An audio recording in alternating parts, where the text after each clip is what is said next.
hari abigisha bigenje nabi mu gutanga ikibazo ca leta c'abaregwa baheza umwaka w'icenda. Ivyo ngo vyaribonekeje mu bibazo biheze aho bamwe mu bari bajejwe gucungera ico kibazo aribo bagaruka bagakorera abo bana. Ivyo rero bikaba vyashikirijwe n'umushikiranganji w'indero umufasoni Janvière Nderahisha mu kiganiro yahaye abamenyesha makuru mu mpera z'iyindwi iheze. Uyo haramutswa ubwo bushikiranganji aravuga imyiteguro ku kibazo cy'uyu mwaka aho igeze. Uyu munsi igenekerezo rya 25 Rusama umwaka wa 2019 niho munsi dutanguje ibikorwa bya mbere cya kibazo cyo mu w'icenda gihe uburenganzira abanyeshure baguhejeje kugenda mu gisata ca kabiri c'ishure shingiro. Nkuko mwabibonye hariho abarimu batandukanye bavuye mu mashuri atandukanye y'igihugu cyacu cy'u Burundi baje muri iki kigo ngo bahamare iminsi yo gutora ico kibazo bakazoza kuhava umunsi wa nyuma ikibazo ni ukuvuga itariki 13 nyuma ya saa sita abanyeshuri bahejeje. Ni umunsi kandi rero dutangaza ko ikibazo kizokorwa itariki 11 gushika ku itariki 13 z'ukwezi kwa gatandatu mu mwaka wa 2019.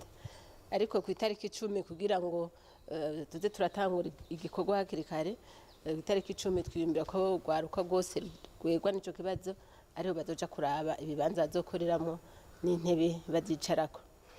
Uyu mwaka rero dufise urwaruka twiteze urwaruka 93 n'amajana 472 bazokorera mu bibanza amajana 958.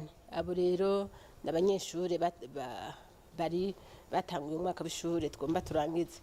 Ariko leta yariyumviriye rwaruka rwakora ikibazo mu 2017 no mu 2018 baravuga bati abatashoboye kuronka amahirwe kugitora barashobora kugaruka. Aha rero twiteze abanyeshure 10,011.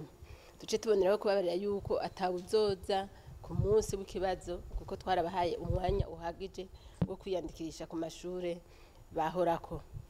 Abazocungera ico kibazo nabo muri ivyo bibanza byose ni 3,752. Hanyuma barongoye ibibanza bazokoreramo bangana n'ivyo bibanza nyene n'amajana 958.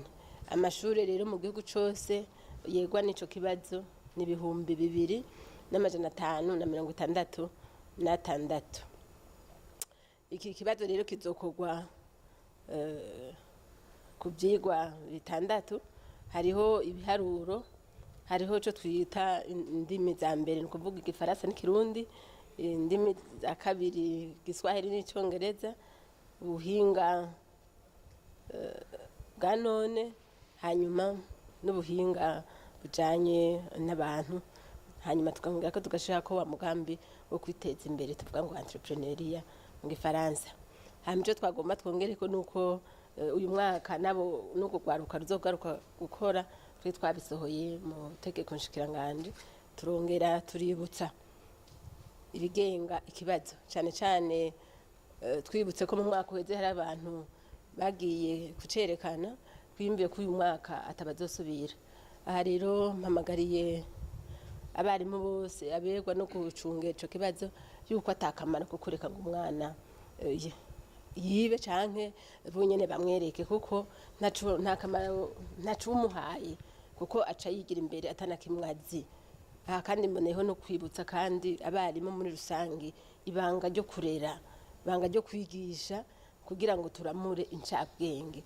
Hari ico basigaye bavuga ngo barunguruza ni nka kurya umenga umwana yiga gutambuka akazohava bimenye. Ni kuri ngo ndakigaruke ko bumve yuko arabigisha barezi bategerezwa rero kwigisha nkuko bikenewe hama bakaramura igihugu urwaruka ruciye ubwenge. Rero nongere ndabihagarare rwose ntihagire n'umwana n'umwe n'uzoba ariko aragicungera yumva ko yuzana umutima wo kucerekana, yumva ko yuzana umutima yuko aho bariko barakora berekana ntaco byoba biriko biradushikanako.